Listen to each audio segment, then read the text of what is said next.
오늘 함께 나눌 본문 말씀은 호세아서 7장 1절에서 7절까지 말씀입니다. 내가 이스라엘을 치료하려 할 때에 에브라임의 죄와 사마리아의 악이 드러나도다.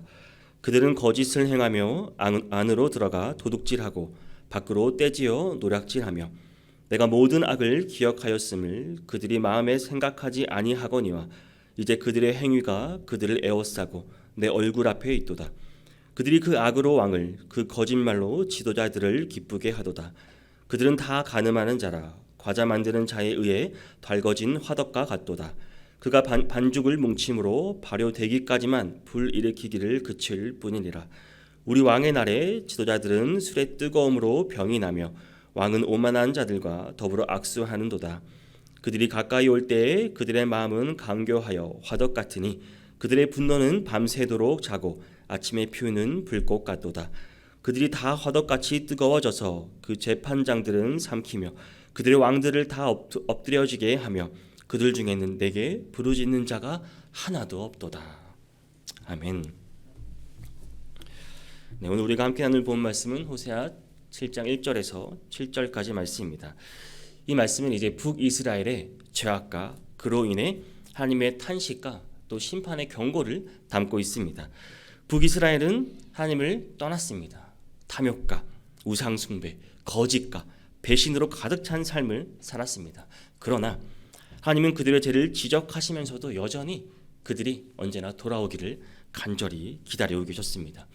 오늘 이 말씀을 통해 우리는 북이스라엘의 죄에서 어떤 교훈을 얻을 수 있을까요? 또한 우리 스스로의 모습을 돌아보며 하나님 앞에서 어떻게 살아가야 할지 생각해보는 시간이 되기를 바랍니다. 오늘 본문에서 하나님께서 북이스라엘의 죄를 어떻게 다루시는지에 대해 분명히 말씀하고 계십니다. 본문 1절 상반절을 보시면 내가 이스라엘을 치료하려 할 때라고 말씀하십니다. 하나님께서는 이스라엘을 치료하시고자 하신다는 것은 곧 그들의 죄 문제를 해결하시려 한다는 뜻입니다.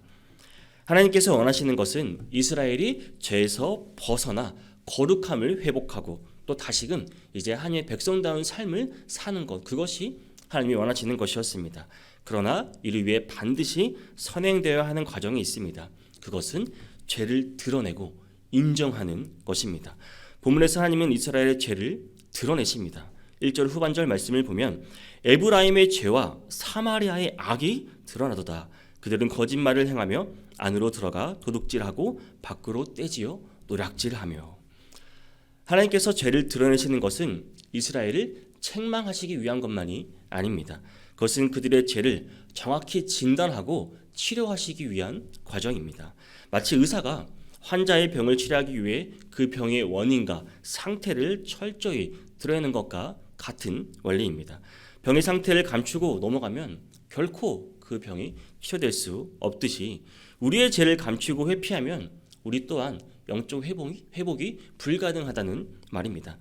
하나님이 호세아 선지자를 통해서 때로는 기근이나 또 전염병으로 또 심지어 주변 강대국들의 침략과 같은 징계를 통해서 이스라엘의 죄를 드러내셨습니다. 이것은 단순한 심판이 아니라 그들을 회복시키시고 또 거룩하게 하시려는 하나님의 사랑에서 비롯된 것입니다. 여러분, 우리가 하나님 앞에 죄를 고백하고 회개하는 것은 수치스러운 일이 아닙니다. 치유의 시작입니다. 죄를 고백하는 것은 자신의 부족함을 인정하는 것입니다. 이것 또한 용기가 필요합니다. 하지만 이것이야말로 하나님께서 우리를 영적으로 회복시키는 그 첫걸음이 된다는 사실입니다. 성령 하나님께서 우리의 마음에 찔림을 주실 때 혹은 하나님의 말씀이나 또 주변 성도들의 권고를 통해 우리의 죄를 깨닫게 할 수도 있습니다. 우리는 그것을 감추려 하거나 외면하지 말아야 합니다. 오히려 그 순간이 하나님께서 하나님께서 나를 치유하시고 회복시키시려는 그 때임을 깨닫고 겸손히 죄를 하나님 앞에 내려놓으시고 고백하시기를 바랍니다. 죄를 드러내는 과정은 그러나 또 결코 쉬운 일이 아닙니다. 때로는 마음이 불편하기도 하고 자존심이 상할 수도 있습니다. 하지만 그것은 의사가 환자의 몸에 칼을 대어 그 병의 원인을 제거하는 것과 같은 그런 과정입니다. 그것 또한 하나님의 사랑의 과정입니다. 우리는 죄를 하나님께 온전히 내어놓고 회개할 때 하나님께서 우리의 영혼을 치유하시고 또 우리를 새로운 삶으로 인도하신다는 사실을 여러분 기억하시기를 바랍니다. 사랑하는 성도 여러분, 우리는 죄를 깨닫는 즉시 하나님 앞에 고백하고 회개하는 삶을 살아야 하는 것입니다. 하나님은 우리의 죄를 숨기는 것을 원하지 않으십니다. 오히려 그것을 있는 그대로 인정하고 내어놓기를 원하신다는 것입니다. 여러분, 성령님의 음성에 민감하시기를 바랍니다. 귀 기울이시기를 바랍니다. 우리를 올바른 길로 이끄는 주변의 책망, 또 성도님들의 그런 권고 또한 나쁜 것으로 질책으로 받는 것이 아니라 그것 또한 권고로 잘 받아들이시기를 바랍니다. 죄를 인정하는 것이야말로 진정한 회복과 또 거룩하게 나아가는 첫걸음임을 여러분 잊지 마시기를 바랍니다. 우리가 하나님 앞에서 정직한 마음으로 죄를 내어놓을 때 하나님께서 우리를 또한 결코 버리지 않으시고 오히려 우리를 더 온전하고 거룩하게 만들어주실 것입니다. 우리가 죄를 고백하는 이 행위가 하나님과의 관계를 새롭게 하고 진정으로 하나님께서 원하시는 삶으로 나아가는 길임을 여러분 믿으시기를 바랍니다. 사랑하는 여러분, 매일매일 회개의 삶을 살아가며 하나님 앞에서 더욱 온전해지기를 소망합니다. 우리의 죄를 숨기지 않고 내어놓을 때 하나님께서 이루실 그 회복의 은혜를 오늘 우리가 경험할 수 있기를 바랍니다. 또한 오늘 본문은 또 우리는 하나님의 공의로운 심판 앞에서 죄를 감출 수 없다는 사실을 우리에게 알려줍니다. 오늘 본문 2절 말씀을 다시 한번 보겠습니다. 내가 모든 악을 기억하였음을 그들이 마음에 생각하지 아니하거니와 이제 그들의 행위가 그들을 에워싸고 내 얼굴 앞에 있도다. 이 말씀은 하나님의 철저한 또 기억과 또 하나님의 공의를 보여줍니다. 하나님께서는 이스라엘의 모든 죄악을 하나도 남김없이 다 기억하였습니다. 그 행위의 하나하나를 정확히 보고 계셨습니다. 그러나 문제는 이스라엘은 자신들이 행한 죄악을, 자신들이 지은 그 죄를 기억하지 못했습니다. 더 나아가 하나님께서 그 죄를 기억하고 계신다는 그 사실조차 인정하지 않았다는 것입니다. 이스라엘의 상황은 마치 오늘날 우리가 종종 목격하는 현실과도 마찬가지입니다. 세상에서 권력을 가진 사람들이 어떻게 합니까? 혹은 자신만의 방법으로 그 죄를 은폐하려는 사람들이 너무나 많습니다. 자신의 잘못을 부인하고 심지어 자신의 죄를 지은 사실조차 잊어버린 듯한 행동들을 하는 것을 볼 수 있습니다. 본문에서 하나님은 이스라엘의 모든 죄를 기억하셨지만 이스라엘은 그 죄악을 잊고 지냈습니다. 하나님은 죄악을 정확히 보시고 계시며 이를 반드시 드러내시는 분이란 사실입니다. 이는 마치 법정에서 그 증거를 통해 명백히 드러나는 그 사건처럼 하나님께서 우리의 모든 행위를 기억하시고 그 기록은 결코 사라지지 않는다는 사실입니다. 이러한 하나님의 기억은 단순히 심판을 위한 것이 아닙니다. 죄를 깨닫고 회개하고 하나님께 돌아오기를 바라시는 하나님의 사랑이 담겨 있다는 사실입니다. 그러나 사람들은 종종 자신이 지은 죄를 감추거나 부인하려 합니다. 실제로 오늘 세상에서도 범죄를 은폐하거나 또 거짓말로 자신을 변호하려는 사람들이 많습니다. 우리가 알고 있는 역사적 사건, 특히 전직 대통령들도 그 청문회에서조차 자신의 한 일을 전혀 모른다고 부인할 정도였습니다. 이것이 오히려 유행어가 되기도 했습니다. 부패와 범죄를 그들은 한번 떠올려 보시기 바랍니다. 그들은 자신이 저지른 그 죄를 기억하지 못하거나 기억하지 않는 척하며 부인했습니다. 하지만 본문이 강조하는 것은 아무리 그 죄를 숨기려고 해도 우리의 죄는 그 하나님의 법정 앞에서 아무것도 감출 수 없다는 사실입니다. 하나님은 모든 것을 기억하십니다. 우리의 죄는 그 자체로 우리를 둘러싸고 결국 드러날 것이라는 사실입니다. 여러분, 비록 세상의 법정에서는 우리 판결을 무죄 판결을 받거나 또 모든 사람의 기억 속에서 그 죄가 사라진다 해도 하나님의 법정에서는 그 죄가 드러납니다. 공의로운 심판이 이루어질 것입니다. 이것이 하나님의 공의입니다. 성도 여러분, 이 사실을 안다면 우리는 죄를 숨기거나 부인할 것이 아니라 하나님 앞에 죄를 내어놓고 회개하는 삶을 살아야 하는 것입니다.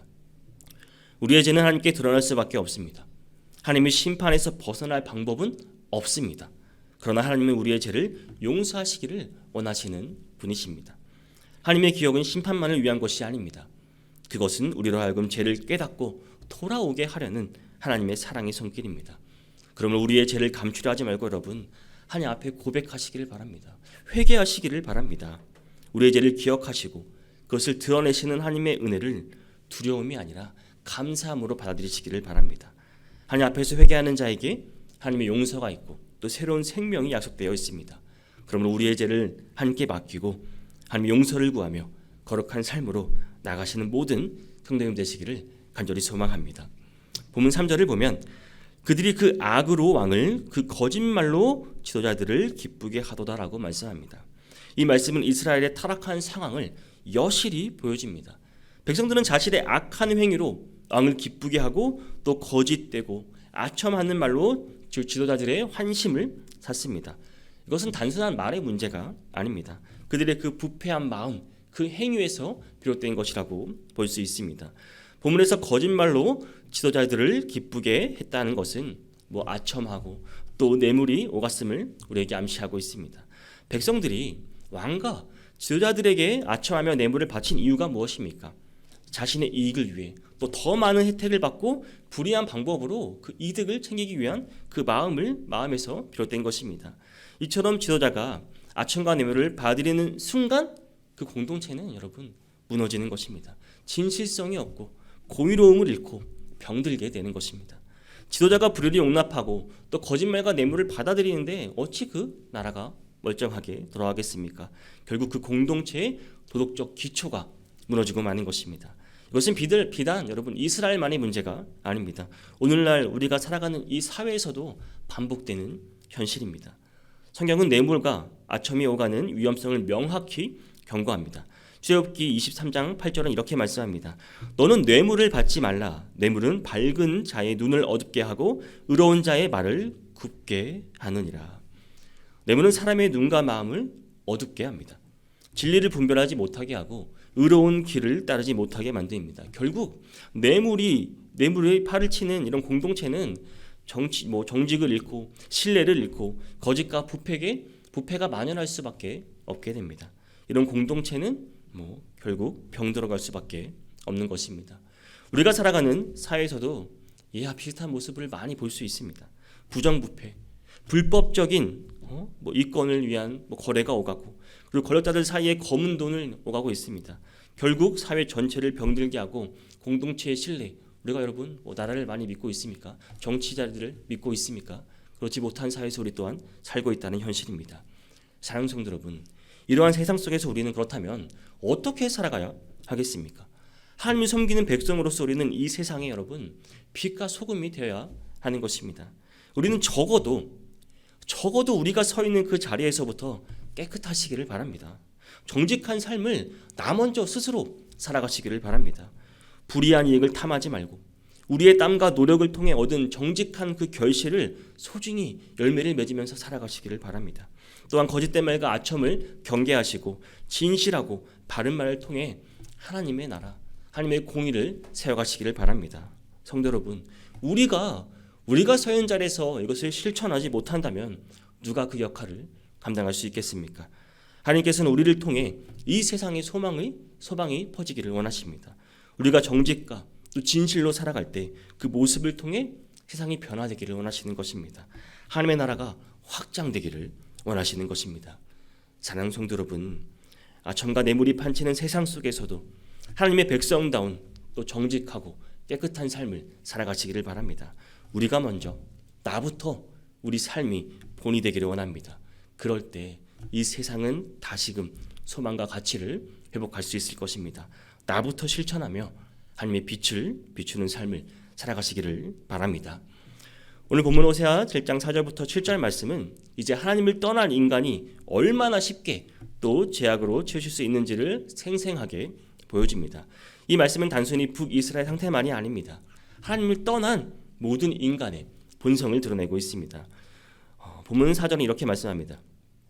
그들은 다 가늠하는 자라 과자 만드는 자에 의해 달궈진 화덕과 같도다. 이 말씀은 뜨겁게 달궈진 화덕으로 비유되는 인간의 죄악된 본성을 보여줍니다. 화덕은 밤새 숯불이 활활 타오릅니다. 하지만 그 화염은 우리 눈에 보이지 않습니다. 아침이 되면 반죽된 떡을 굽기에 충분한 그 온도를 유지합니다. 이는 죄악으로 달궈진 그 이스라엘의 마음을 우리에게 보여주고 있습니다. 죄를 지을 기회만 주어진다면 언제든지 화덕에 종이만 되면 그냥 활활 금방 타오릅니다. 언제든지 죄악으로 폭발할 준비가 되어 있다는 것입니다. 이스라엘 백성들은 가늠과 같은 음란한 죄를 즐겼습니다. 지도자들조차도 술에 취해 혼란과 방탕에 빠져 있다고 본문 5절에서 말하고 있습니다. 이 지도자들은 마땅히 백성을 올바른 길로 인도해야 하지만 오히려 자신들이 먼저 쾌락을 즐기고 또 이익을 몰두하고 공동체를 병들게 하고 있는 현실입니다. 6절과 7절은 이스라엘 사회의 타락한 모습을 더욱 구체적으로 묘사합니다. 그들의 마음은 강교하여 화덕 같으니 그들의 분노는 밤새도록 자고 아침에 피우는 불꽃 같도다. 그들이 다 화덕같이 뜨거워져서 그 재판장들을 삼키며 그들의 왕들을 다 엎드려지게 하며라고 말씀합니다. 이스라엘의 관료들이 겉으로는 아첨하지만 또 속으로는 배반과 반란을 꿈꾸고 있습니다. 그 권력욕에 사로잡혀 있었다는 사실입니다. 실제로 북이스라엘들이 그랬습니다. 수많은 반역과 정권 교체가 일어났습니다.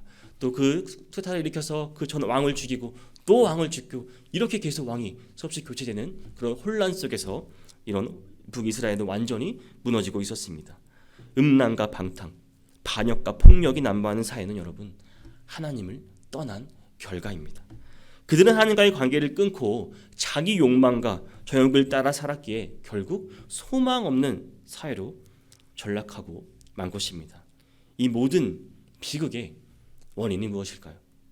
7절 하반절에서 하나님의 탄식이 들려옵니다. 그들 중에는 내게 부르짖는 자가 하나도 없도다. 여러분 북이스라엘이 이처럼 타락하고 혼돈에 빠진 이유는 단 하나입니다. 하나님을 떠나 있었기 때문입니다. 그들 중에 하나님께 부르짖는 자가 하나도 없다고 말하고 있습니다. 그들은 하나님께 의지하지 않았습니다. 하나님을 찾지도 않았습니다. 만약 그들이 하나님과 함께 했다면 음탕과 방랑 대신 거룩함을 지키고 권력용 대신 정직과 충성을 다했을 것입니다. 사랑하는 성도 여러분, 사람은 하나님을 떠날 때 그 죄악된 본성에 따라 살아갈 수밖에 없습니다.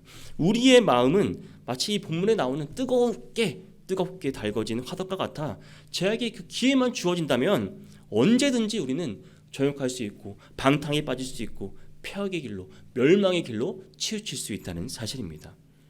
바위사도는 로마서 1장에서 하나님을 떠난 인간의 모습을 이렇게 묘사합니다. 마음에 하나님 두기를 싫어하며 모든 불의, 추악, 탐욕, 악의로 가득 차고 서로 비방하고 교만하고 자랑하고 악을 도모하며 계속 이렇게 열거하고 있습니다. 하나님과 함께하지 않을 때 여러분 우리는 얼마나 쉽게 부패하고 타락할 수 있는지를 분명히 보여줍니다. 여러분 한번 혼자 있을 때 한번 생각해 보시기 바랍니다. 과연 혼자 있는 나의 모습 하나님 앞에서 얼마나 우리는 떳떳하게 살아가고 있습니까? 그러나 하나님과 함께할 때 우리는 순결할 수 있습니다. 우리는 의로울 수 있습니다. 하나님의 은혜와 성령의 인도하심으로 우리를 진실하고 가치 있는 삶으로 인도할 수 있다는 사실입니다. 여러분 죄악에서 멀어지게 할 수 있다는 사실입니다. 사랑하는 성도 여러분, 하나님을 떠난 인간은 악으로 치일 수밖에 없지만 하나님과 함께할 때 우리는 거룩하고 의로운 삶을 살아갈 수 있다는 사실입니다. 하나님께 더 가까이 여러분 나아가시기를 바랍니다. 하나님과 동행하기 위해서 간절히 여러분 노력하시기를 바랍니다. 그것이 우리가 하나님을 떠나지 말아야 할 가장 큰 이유입니다. 사랑하는 성도 여러분, 오늘 본문은 우리에게 하나님께 부르짖지 않는 삶의 끝이 얼마나 비참한지를 북이스라엘 현실을 통해서 우리에게 분명히 보여주고 있습니다. 하나님께 부르짖지 않는 자의 길은 멸망의 길밖에 없습니다. 그러나 하나님께 부르짖고 도움을 구하는 자는 새로운 생명을 얻고 회복의 길로 나아갈 수 있는 것입니다. 우리는 얼마나 여러분 하나님께 부르짖고 살아가고 있습니까? 우리의 죄를 하나님 앞에 고백하고 회개하고 있습니까? 하나님의 도우심을 구하며 살아가고 계십니까? 혹시 하나님과 단절된 채 스스로 문제를 해결하려고 하지는 않는지, 무릎 꿇고 기도하기를 주저하고 있지는 않은지 이 시간 우리 자신을 한번 돌아보기를 원합니다. 하나님께 부르짖는다는 것은 단순히 우리의 문제를 해결하기 위한 행위가 아닙니다. 그것은 하나님과의 관계를 회복하는 길입니다. 우리의 연약함을 인정하고 하나님께 은혜를 구하는 겸손한 우리의 고백인 것입니다. 우리의 삶이 여러분 어떠한 상황에서도 하나님께 나아가 부르짖으시길 바랍니다. 우리의 모든 짐과 문제를 여러분 하나님 앞에 내려놓으시기를 바랍니다. 우리가 무엇을 할 수 있겠습니까? 우리의 힘으로 무엇을 할 수 있겠습니까? 하나님은 우리의 기도를 다 들어주십니다. 우리의 모든 것을 다 기록하고 계시고 다 기억하시는 분이십니다. 우리를 새롭게 하시는 분이십니다. 하나님께 부르짖는 자는 결코 부끄러움을 당하지 않으실 것입니다. 그 삶은 반드시 하나님께서 인도하시는 생명의 길로 나가게 될 것입니다. 사랑하는 성도 여러분, 오늘 하루도 그리고 앞으로의 모든 날들 속에서도 하나님께 부르짖는 삶을 사시기를 바랍니다. 우리의 죄를 주님 앞에 고백하고 하나님의 은혜를 의지하시기를 바랍니다. 그를 통해 또 주님과 함께 동행함으로 오늘 하루도 우리에게 진정한 평안과 기쁨이 가득할 수 있는 모든 성도님 되시기를 주님의 이름으로 축복합니다.